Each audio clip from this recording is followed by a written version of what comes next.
Sophie, une passionnée danoise de plein air, décida de se lancer un défi en partant seule pour une nuit dans l'un des abris publics en bois du Danemark. Ces structures sont disséminées à travers tout le pays et offrent un moyen gratuit et simple de profiter de la nature sans avoir besoin d'une tente.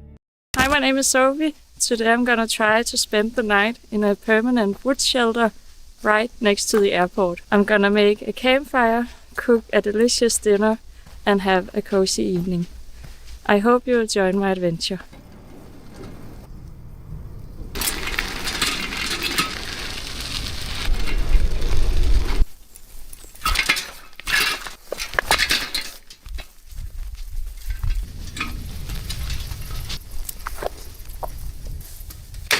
Today my plan is to stay here in this wood shelter.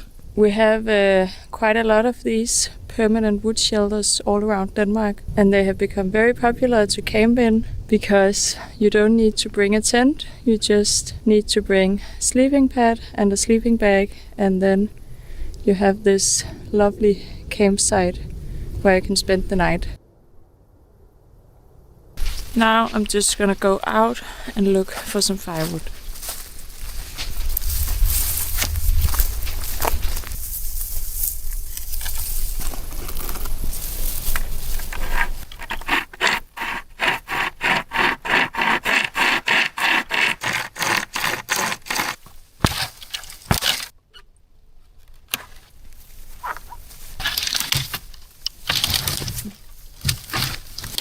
I have this pocket saw, it's called, like a chain from a chainsaw here with two fabric handles. First, when I got it, I thought this is the best thing ever. I loved it. But I think it's not that good anymore. Maybe it's just because that the blades are not as sharp as when I just got it. But I feel it keeps on getting stuck when I try to saw. Bien qu'elle ait initialement réservé un autre abri, celui-ci était déjà occupé. Elle continua donc sa route et arriva à ce deuxième abri qui était techniquement réservé par quelqu'un d'autre. It's actually possible to book these type of shelters, or at least most of them, online, so that you know that you will have this spot available to spend the night. I booked a shelter for tonight, a different one located like 1 kilometer from here, but when I got there, there was a family there cooking dinner over the fire, so I just kept on biking because I knew that there was another one over here, and I could see that this one was actually booked, but yeah, as you can see, no one is here. So now I'm just hoping that I will have it to myself. But of course, if someone comes here and they have booked it for the night, I will pack up and leave. It actually says on the website that you have until 8 in the evening to show up, and otherwise it's just free to take for everyone. And now the time is 7:30, so 30 minutes left of insecurity. And then hopefully I can stay here in peace. This campsite is actually very close to the airport, the main airport in Denmark. So there might be some noise in the background of this video.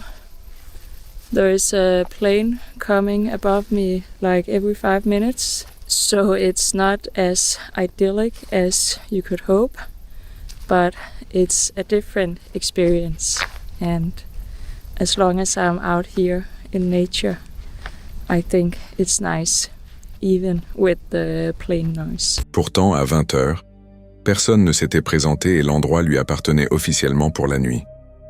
Alors qu'elle installait son campement, la proximité du principal aéroport du Danemark se fit rapidement sentir. Toutes les quelques minutes, un avion rugissait au-dessus de sa tête. Ce n'était pas vraiment une escapade silencieuse en pleine nature, mais cela restait un coin de nature rassurant, tout près de la ville.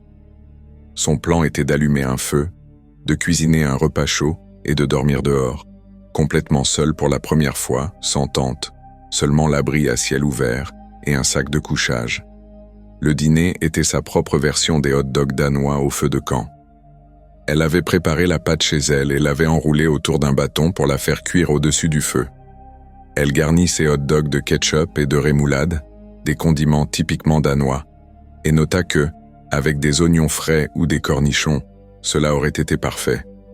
Mais alors qu'elle commençait à savourer son repas, quelque chose d'étrange attira son attention.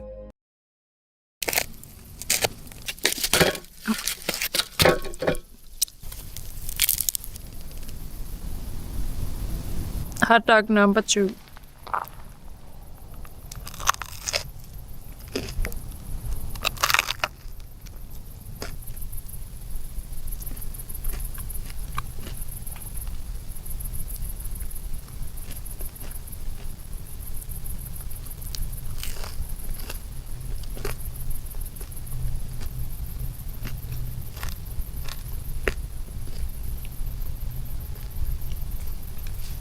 This ended up being quite a late dinner, but it was very good.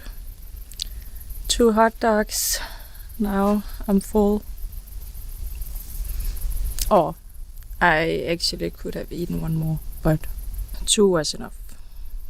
Now it's already dark, so I had to bring out my flashlight.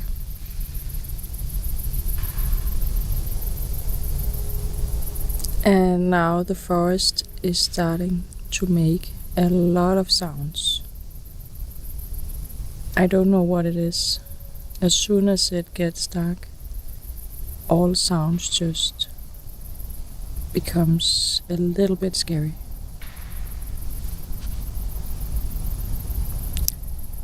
I have no idea if you can hear this on the camera, but there are these big, like, branches snapping or breaking in that direction. And now there's an airplane, so you probably can't hear it. But I'm just, I get a tiny bit scared whenever I hear that sound. À l'arrière-plan, de faibles éclairs de lumière apparurent, presque comme la lueur d'une torche venant de la forêt. Cela ne provenait pas du sentier près de son campement et ne semblait pas accidentel. Ces lueurs se produisirent à plusieurs reprises, toujours depuis la même direction et à un rythme lent délibéré. Au début, elle n'y fit pas de commentaire direct, mais elle remarqua clairement que ce n'était ni assez puissant pour être des phares, ni la lumière d'une maison lointaine.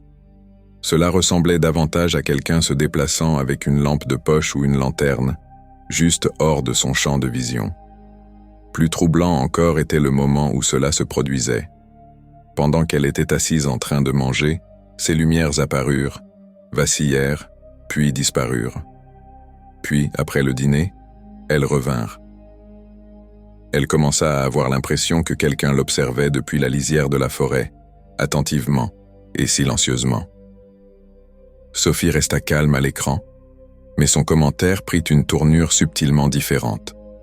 Elle évoqua l'atmosphère soudainement inquiétante. La forêt, pourtant familière de jour, semblait maintenant remplie de bruits inattendus. Le vent, le craquement des branches et le silence entre chaque son. Tout semblait amplifié. Après la tombée de la nuit, le moindre bruit devenait un peu effrayant. Elle tenta de se convaincre qu'il s'agissait de cerfs ou d'autres animaux traversant les bois, et en effet, elle en avait vu un plus tôt en arrivant à vélo, mais il y avait quelque chose de peu naturel dans ces lumières. Elles réapparurent encore une fois après qu'elle eut rangé et commencé à préparer son espace pour dormir. Cette fois, il n'y eut aucune voix, seulement quelques bruissements occasionnels et des lueurs lointaines. Elle se demanda à voix haute si ce n'était que son imagination ou peut-être quelqu'un d'autre marchant non loin. Quoi qu'il en soit, elle choisit de rester plutôt que de partir. Finalement, elle installa son sac de couchage à l'intérieur de l'abri et décida de dormir la tête tournée vers l'ouverture afin d'avoir une vue complète sur la forêt au cas où. Pour la touche finale, elle ajouta une guirlande lumineuse autour de l'abri pour rendre l'endroit un peu plus chaleureux et moins intimidant. Le reste de la nuit se déroula sans incident direct, même si Sophie admit s'être sentie quelque peu mal à l'aise. entre la lampe de poche qui clignotait à cause d'une batterie faible, les sons ambiants glaçants et les mystérieuses lumières apparues plus tôt. Ce n'était pas la nuit paisible qu'elle avait imaginée au départ, mais elle tint bon et, au matin, elle avait officiellement accompli son objectif, passer une nuit seule dans les bois. En rangeant ses affaires pour partir au travail, elle semblait fière, tout en réfléchissant encore aux étranges lumières et à l'atmosphère inquiétante qui les accompagnait.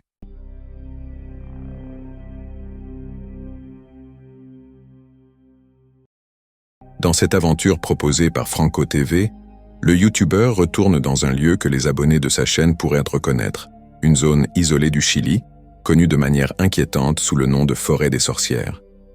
C'est un endroit qu'il avait déjà exploré, mais cette fois, il y va seul. Les images commencent juste après la tombée de la nuit, apparemment à la lisière d'une partie moins fréquentée de la ville. Peu de temps après être entré, il aperçoit un petit cimetière caché au milieu des arbres. Non loin de là, il entend quelqu'un tousser. Something that looks familiar. Right over here is this little graveyard that's kind of hidden in the back here. See? I just heard a coughing too. I don't even remember where the hell I'm going. Alors qu'il s'aventure plus loin, il tombe sur une stèle funéraire inquiétante sur laquelle le mot « killer » est gravé dans la pierre. Oh, that's interesting. Look what this guy's tomb says. Killer. Killer? That's creepy. I just now seen that. Marco!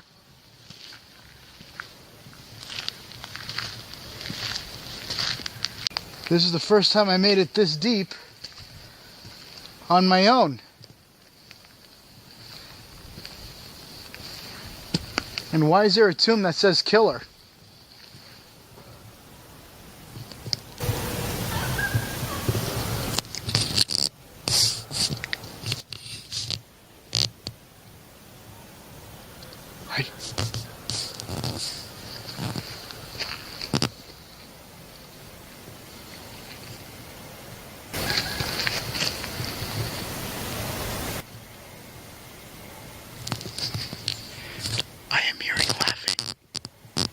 Alors qu'il s'adresse à la caméra, il est interrompu par un rire léger qui résonne à travers les arbres. Une voix féminine, lointaine mais bien réelle. Il demande à haute voix « Qui rit ?» Mais personne ne répond. Peu après, Franco découvre une partie de la forêt parsemée de symboles étranges, de bâtons liés entre eux avec de la ficelle et d'autres tombes rudimentaires. L'une des tombes semble avoir été partiellement déterrée. What is this? Is that even a grave?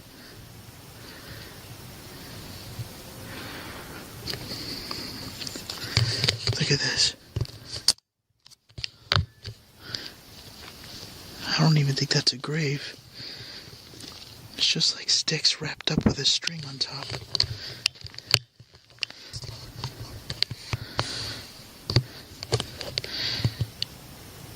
That is creepy. It's not even like for a fire. Les grillons qui emplissaient auparavant la forêt de leur chœur régulier se taisent soudainement. C'est un trope classique des histoires d'horreur, mais lorsqu'il se produit dans la réalité, c'est bien plus inquiétant. Franco devient plus prudent, réalisant que la forêt autour de lui pourrait être bien plus active et habitée qu'il ne l'avait initialement pensé. Plus tard, il tombe sur ce qui semble être un petit sanctuaire ou un lieu de rituel. Des bougies rouges fondues décorent un autel improvisé. Des empreintes de mains maculent la porte d'une construction abandonnée, et un pentagramme est griffonné à proximité avec les mots « Las Brujas », soit « les sorcières ». C'est le genre de découverte qu'on s'attendrait à voir dans un film d'horreur, pas dans la vie réelle. Alors qu'il continue de filmer, il entend des coups et d'autres mouvements au loin. Franco alterne entre vision nocturne et imagerie thermique, mais ne parvient pas à localiser la source. Une lueur apparaît brièvement, puis disparaît. Quand il se dirige vers cet endroit, il n'y a rien. Pas de personne, pas de feu de camp, aucune chaleur résiduelle sur sa caméra thermique. Juste un silence inquiétant. Des chats commencent à miauler. Pas un seul, mais plusieurs. Cachés dans les buissons, leurs cris semblent provenir de toutes les directions, renforçant encore l'impression que quelque chose l'attire plus profondément dans les bois.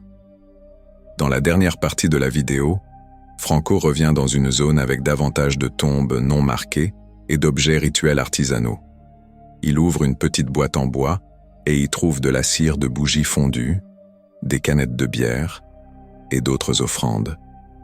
Certains objets reflètent ce qu'il avait vu lors d'un précédent voyage où il avait documenté un lieu lié à un suicide présumé. Des chiens au loin se mettent à aboyer furieusement, suivis par le rire distinct et humain à quelques mètres seulement. Il est faible, aigu et indéniablement humain. La vidéo se termine avec Franco qui passe à nouveau en mode infrarouge pour scruter l'obscurité. Il ne trouve pas la source du son, mais à en juger par son visage et son ton, il n'est pas vraiment pressé de continuer à chercher.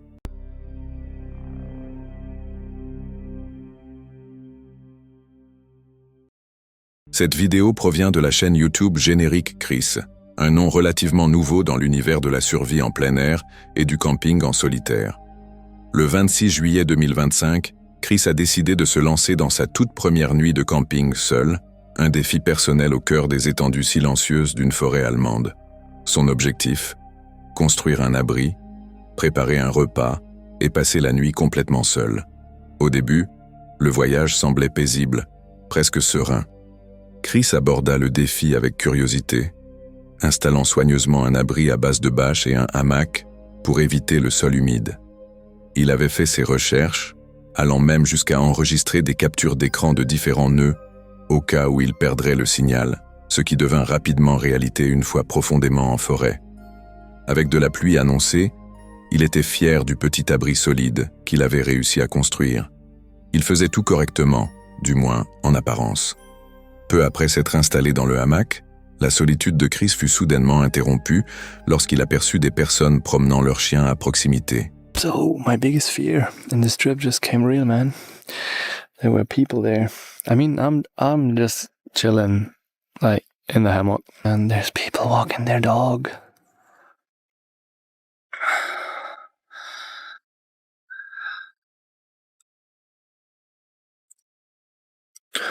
Yeah, gotta say, life in the woods, pretty chill. Alright, let's see if I can actually lie down here. And if I could sleep. Oh yeah. Bro. That is almost too comfortable.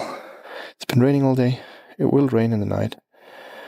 But I feel very good about my shelter.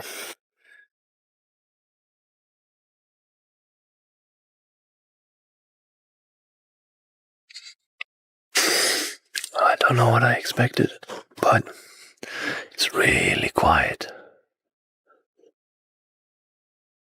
You can just sit here. Just do nothing. Cette brève intrusion suffit à briser le sentiment de sécurité qu'il avait peu à peu commencé à ressentir. Il n'était pas si profondément perdu dans la nature après tout. Quelqu'un pouvait facilement tomber sur son installation. Cette prise de conscience fut le premier domino d'une longue nuit où la paranoïa ne cessa de grandir. À mesure que le soleil déclinait, Chris prit de plus en plus conscience de à quel point il était réellement exposé et seul.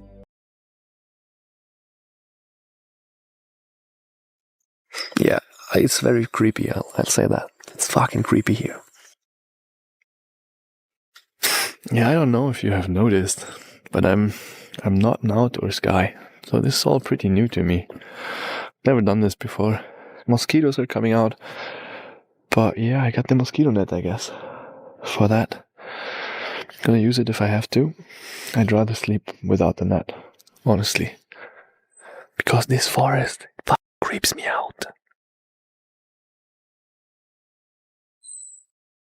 Okay, so this is the final setup from the inside. Well, not final, but I've put this side down too, so it's like an A shape. Just past 8, but it's already getting cold. I got this got this thing here, and in the car I got the sleeping bag, but I'd rather not go and get the sleeping bag, honestly. So then I gotta find my way to the car and back here. And as I said, not the most outdoors person. I don't know what I expected. Like, there's nothing much to do here. There, those were the noises. Just then. Oh man, there's like I'm in the middle of Germany, so there's like nothing here that could actually harm me except like wild boars. But weird how that goes. I'm 32 years old and still I'm afraid of like being in the forest when it gets dark. La forêt, autrefois immobile et silencieuse, sembla soudain s'animer de bruissements étranges et de craquements de branches au loin. Il tenta de les rationaliser, probablement des animaux, peut-être des oiseaux, mais le malaise restait accroché à lui. À un moment, il admit même à voix haute qu'il n'était pas vraiment un homme d'extérieur, et qu'être dans la forêt, après la tombée de la nuit, était bien plus troublant qu'il ne l'avait imaginé. Puis les choses prirent une tournure plus inquiétante. To find my car, because I do need to get the sleeping bag. It will get so fucking cold if I don't, but I need to hurry, because the sun is already gone, so it will get dark really quick. Bro, I would have never found this in the dark, and I wanted to cook. But creepy thing. I just smelled someone. That sounds weird.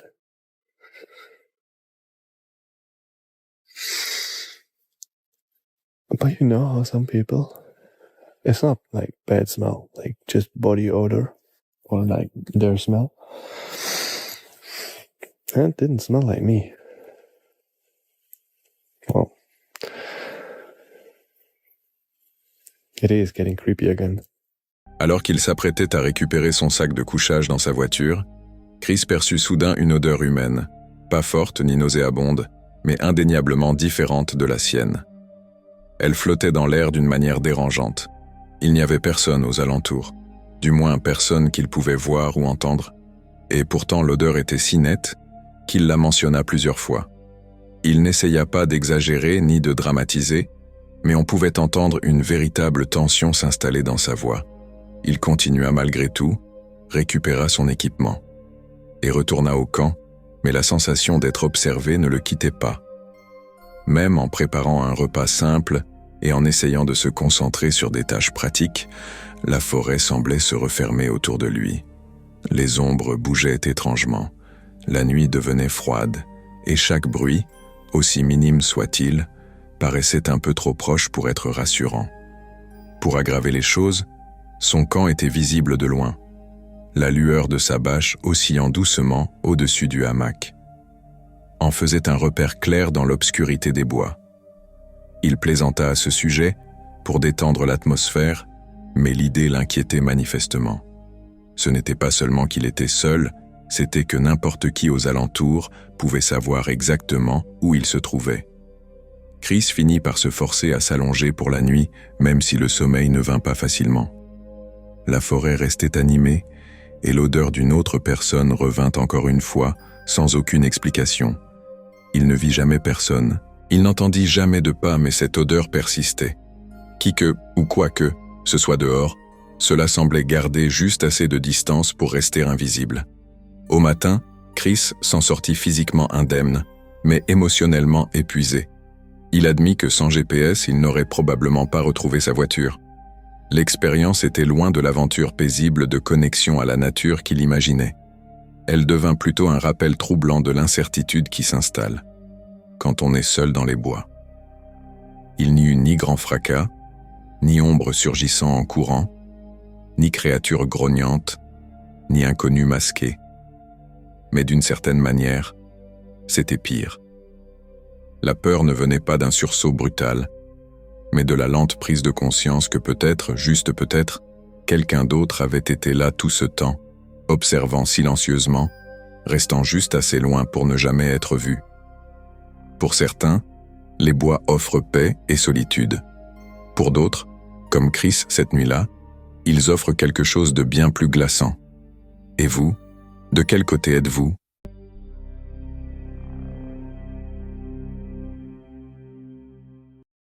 Vanessa Blanc, la créatrice derrière Wild Woman Bushcraft, est largement connue pour ses aventures en solitaire dans la nature, calme et apaisante. Sa chaîne est devenue pour beaucoup une véritable échappatoire paisible, montrant aussi bien de la cuisine en forêt et la construction d'abris que des soirées tranquilles au coin du feu. Mais la vidéo qu'elle a mise en ligne le 13 novembre 2023 était loin d'être paisible. En réalité, elle documentait l'une des expériences les plus troublantes qu'elle ait jamais partagées et probablement l'un des moments les plus effrayants de son parcours de créatrice outdoor en solitaire. La journée commença comme beaucoup d'autres. Vanessa retourna à son camp forestier isolé pour terminer quelques projets simples, comme construire une table et réorganiser sa cuisine extérieure. Mais en entrant dans la clairière, quelque chose lui sembla immédiatement anormal.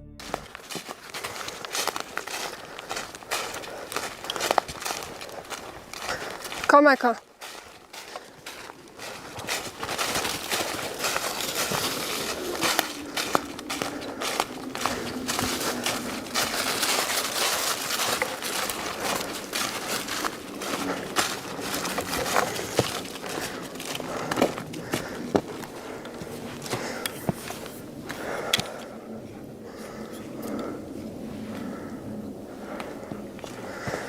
So there is a notification with my name on it.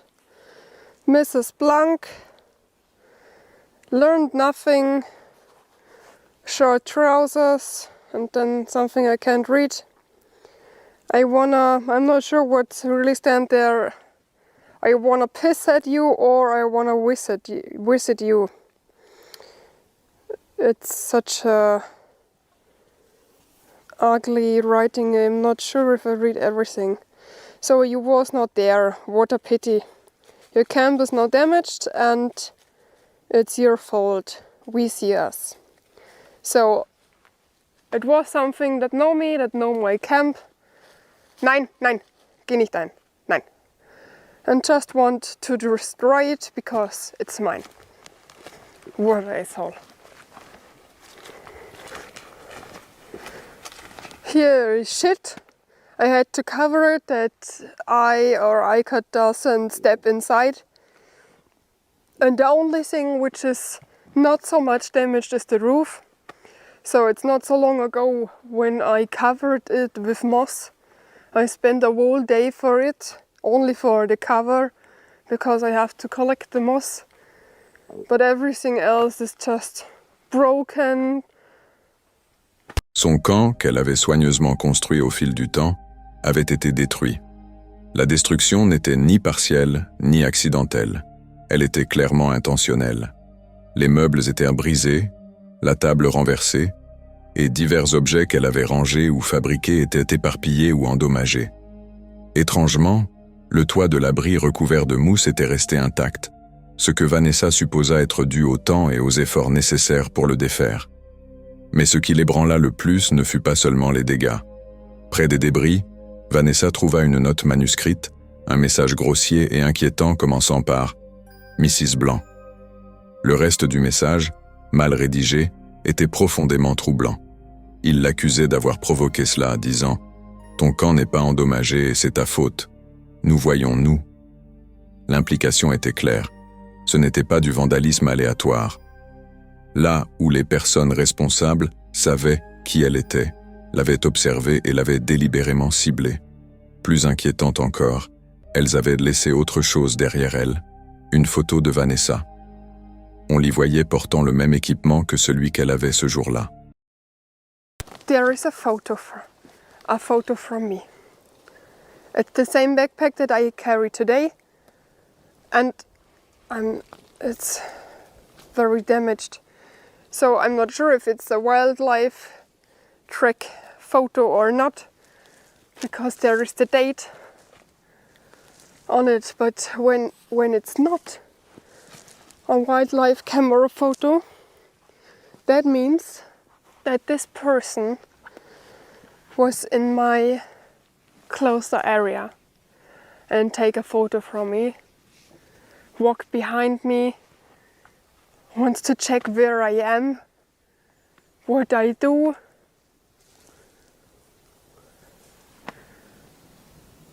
Or I have no idea how they could otherwise find out at which day I am in the forest because I have no special day. And that means that I have this shit again. I had it all in the past. I had a stalker that write me letters at my private address, which is something that nobody knows, which knows who I am, which knows the places where I was bushcrafting, and take photos of them and send it to me. Look, I found your new camp. And I had this all in the past. Everything. And I fought against it in the past. And I don't want to have this shit now again. To just be scared everywhere and look behind you if there is someone following, or always be with the hand close to the weapon because you always mean that there is something around somebody. I don't want this shit anymore. La photo pouvait provenir d'une ancienne vidéo, mais la possibilité qu'elle ait été prise récemment, peut-être même à proximité, lui donna des frissons. Elle n'avait aucune idée de la distance à laquelle quelqu'un avait pu l'observer, ni depuis combien de temps. Ce n'était pas la première fois que Vanessa faisait face à du harcèlement. Dans la vidéo, elle expliqua avoir déjà eu un harceleur. Quelqu'un qui avait trouvé son adresse et lui avait envoyé par courrier des photos de son camp accompagnées de messages énigmatiques comme « J'ai trouvé ton nouvel endroit ». Cette personne l'avait suffisamment inquiétée pour qu'elle déménage et prenne des précautions. Mais ce nouvel incident raviva tous ses souvenirs, la faisant se sentir vulnérable dans l'endroit même où elle se sentait le plus en paix.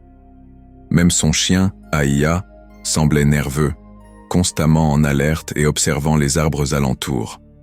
Vanessa chercha des signes de poison ou de piège, craignant que l'intrus ait aussi tenté de s'en prendre à son chien. Malgré tout, elle géra la situation avec un sang-froid remarquable. Elle parla ouvertement de sa peur et de sa frustration. Elle hésita entre reconstruire le camp ou l'abandonner complètement. Bien qu'elle transporte de quoi se protéger, y compris une arme à feu, elle admit que le pire n'était pas le danger physique, mais la violation psychologique. Quelqu'un l'avait observée, ciblée et avait délibérément envahi l'unique espace qu'elle avait construit pour sa sécurité et sa solitude. À la fin de la vidéo, Vanessa prit la difficile décision de quitter le camp, peut-être pour de bon. Ce que cette rencontre montre finalement, c'est que parfois, la chose la plus effrayante dans la nature sauvage n'est ni l'isolement ni les animaux sauvages, mais les personnes que l'on ne voit pas. Comme toujours, je vous laisse tirer vos propres conclusions sur cette histoire.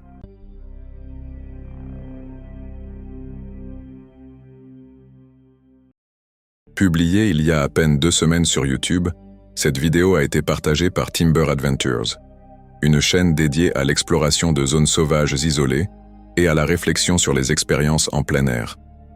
Avec une voix calme et une véritable passion pour la randonnée, Timber a capturé des paysages forestiers à couper le souffle, ainsi que des découvertes mystérieuses, souvent inexplicables. Mais cette fois, ce qu'il est tombé dessus était sans précédent. Timber raconte sa récente randonnée le long d'une portion très fréquentée du Quanah Trail, en Pennsylvanie. Selon lui, cela devait être simplement une sortie paisible, remplie de la beauté tranquille habituelle de la nature. Mais pendant sa randonnée, quelque chose d'inhabituel attira son attention juste à côté du sentier. Definitely is abandoned. That's really weird. That's real weird.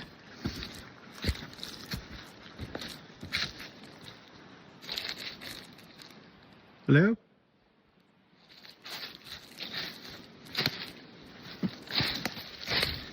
Never know what you can find. Hello?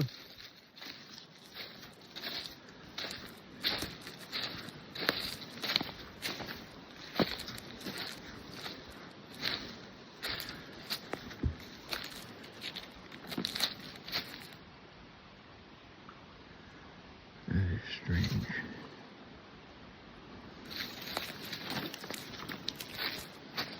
Well, he's been here for a while.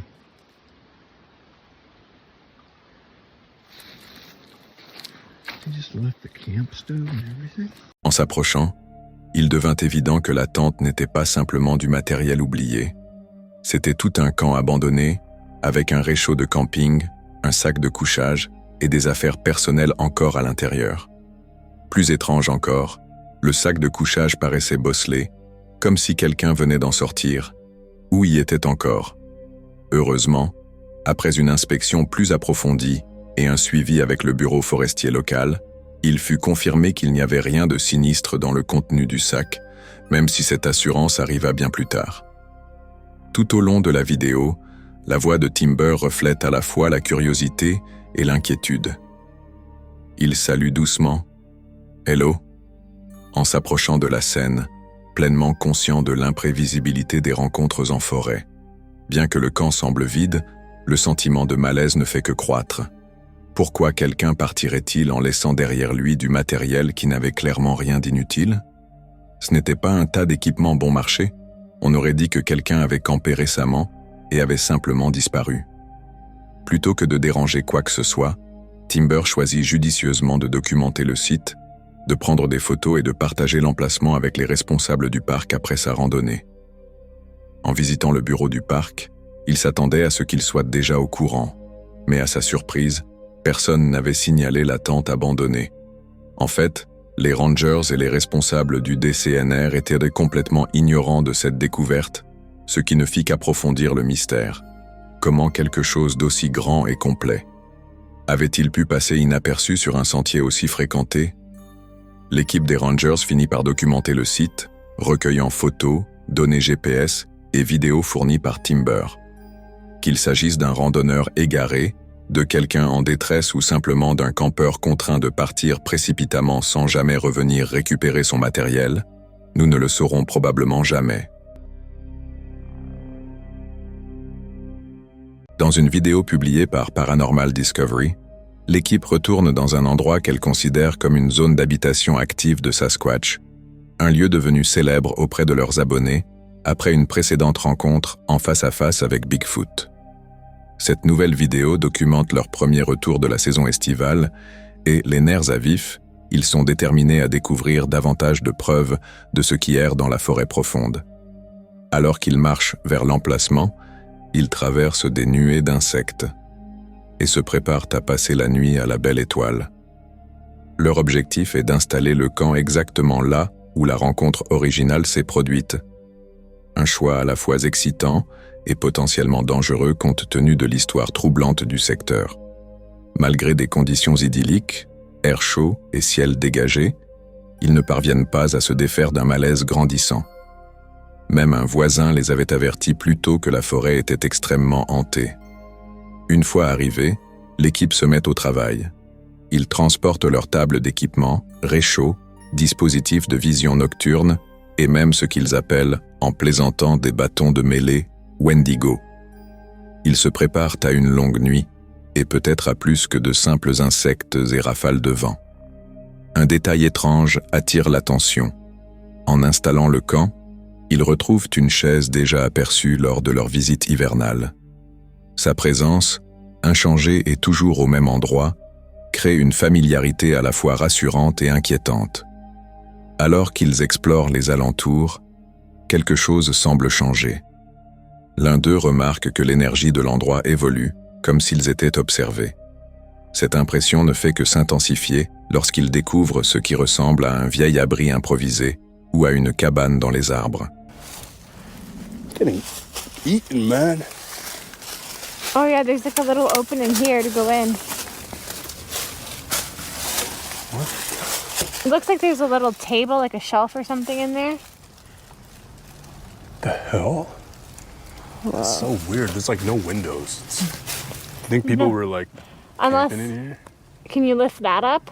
I don't know. Here, hold this for a sec. Yeah, why don't you go in?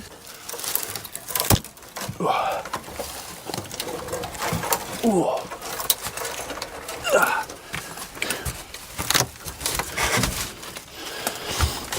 Yo, There you this is go. kind of cool. What's it like in there? You can just kind of see out the top. Oh. It's like a bungee cord. What the hell, man? This wouldn't even have been a hunting cabin. So can that sideboard lift up to your right? This one? Yeah. Oh, yeah. Oh, geez, yeah. So I think this is, It's kind of not eerie, though, mistaken. Ohms. Like, think of it. That's kind of eerie having this right near where we're about to set up camp for the night. oh my God. Look, the bungee cord's for, Oh, to hold that up. yeah. Hold that for a sec. Did you hear what I said? You want, whoa, Oh. what the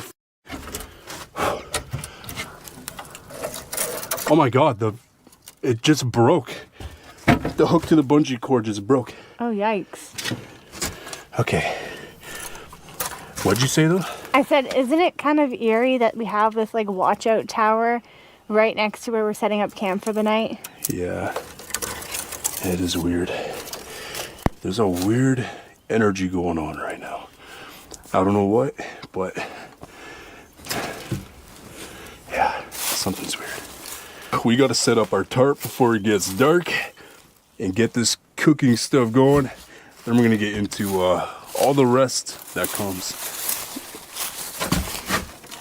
Oh, You good? what?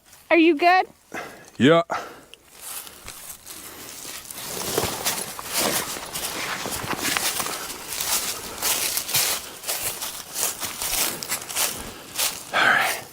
Les choses dégénèrent lorsque l'un d'eux sent quelque chose toucher sa jambe. Wait. Something just touched my leg. What? Something just touched my leg. Like a hand or something? I don't know. It just, like, something just poked, like, my thigh. What the fuck? They did spells. Whoa.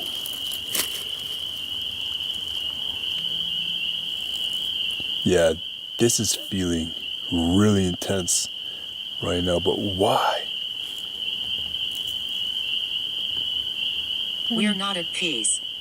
That's why it's feeling intense. The spirits here aren't at peace. What spirits though? Like, The guys. you think it's them? And probably lots of other spirits who are, like, migrated or that are, like, related to the grounds, you know? True. Like, just the land in general. Alright, let's keep going. Au début, cela semble n'être qu'un effleurement d'une branche ou d'une mauvaise herbe. Mais la sensation est plus précise, comme un coup délibéré d'une main ou d'un doigt. Le silence environnant est interrompu par des bruits lointains, des sons inhabituels, qui ne semblent pas appartenir à cet endroit. Quelque chose bruisse. Un faible tude résonne, puis un autre. La paranoïa monte rapidement. Ils appellent dans les bois, mais personne ne répond. Toujours déterminés, ils explorent prudemment plus profondément dans la zone d'habitation. Les arbres se dressent au-dessus d'eux, et leurs lampes de poche tranchent l'obscurité comme des doigts nerveux pointant vers l'inconnu. D'autres signes de présence, humaine ou non, apparaissent. À la fin de la nuit, ils n'ont toujours pas trouvé de preuve définitive de Sasquatch, mais la rencontre les laisse secouer.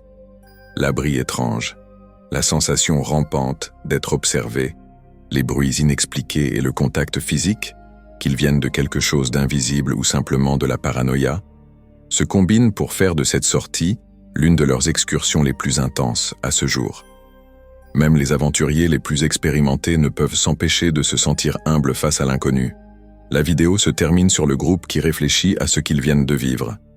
Ce n'est plus simplement un camping, c'est un voyage au cœur de quelque chose qu'ils ne peuvent expliquer. Qu'il s'agisse d'un cryptide, d'un esprit, ou de quelque chose de bien plus étrange encore, une chose est certaine. La forêt recèle des secrets, et cette équipe se rapproche de les découvrir. Avec cette dernière rencontre s'achève un nouvel épisode. Si vous ne l'avez pas encore fait, laissez-moi vous rappeler de liker et de vous abonner. N'hésitez pas aussi à laisser un commentaire sur ce que vous avez aimé ou pas dans cette vidéo.